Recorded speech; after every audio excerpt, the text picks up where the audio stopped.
Otep à tous, bien-aimés frères et sœurs. La situation de l'Ukraine ne cesse de s'aggraver. La faute à qui?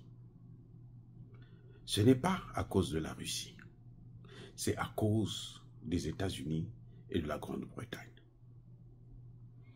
Vous savez, à peine 10 jours après le début, l'intervention, j'allais dire, de la Russie en Ukraine, il y a eu des négociations qui étaient avancées. Ils étaient prêts à signer même les accords. Du côté ukrainien, celui qui a mené les négociations, c'est un certain Denis Kiriev. Mais ce Denis Kiriev, vous savez quoi? Il a été assassiné par les services secrets ukrainiens, le SBU. Parce qu'il trouvait qu'il était prêt à engager, justement, à pousser Zelensky a accepté à signer ces négociations. Il avait déjà paraphé le projet.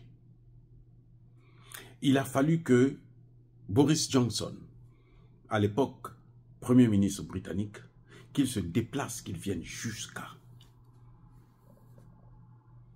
Ukraine pour dire à Zelensky, tu n'as pas besoin de ça. Nous allons te donner des armes. Les États-Unis vont te donner des armes. Et tu vas faire la guerre. Entre guillemets, hein, pour eux, c'est jusqu'au dernier Ukrainien. Voilà ce qui crée la misère de l'Ukraine jusqu'aujourd'hui. Eh oui, c'est ça, la misère, le problème de l'Ukraine, c'est ça, depuis que l'Ukraine a refusé ces négociations. La Russie était prête à retirer toutes ses troupes de l'ensemble de l'Ukraine, pourvu que sa sécurité soit garantie. Et sa sécurité passe par la neutralité de l'Ukraine. C'est ce que Zelensky a finalement rejeté. Aujourd'hui, au moment où nous parlons, la Russie ne cesse d'avancer. Elle risque probablement de prendre Kharkiv et Odessa.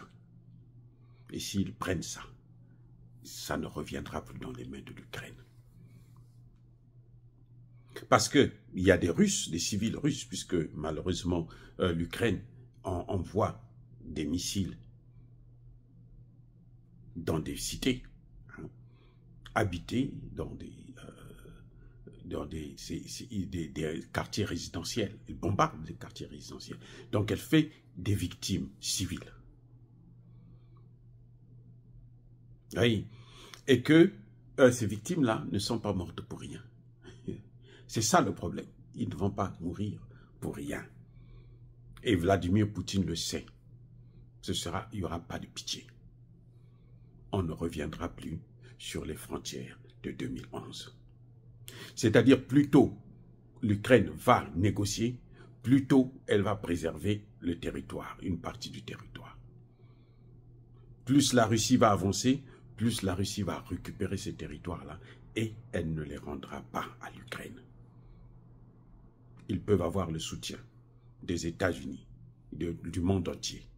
La Russie n'aura rien à faire de tout ça. Parce que la Russie avait déjà fait des propositions. D'ailleurs, vous savez que dans les négociations les accords de Minsk prévoyaient que ces territoires puissent être toujours ukrainiens, mais qu'ils aient une certaine autonomie, notamment par exemple parler leur langue, le russe. Voilà ce qu'il y avait dans ces accords de Minsk, que la France et l'Allemagne ont boycotté à la demande des États-Unis. Parce qu'ils ne pouvaient pas faire ça sans l'aval des États-Unis. Ils ont fait ça à la demande des États-Unis. Donc, ce n'est pas la Russie qui veut.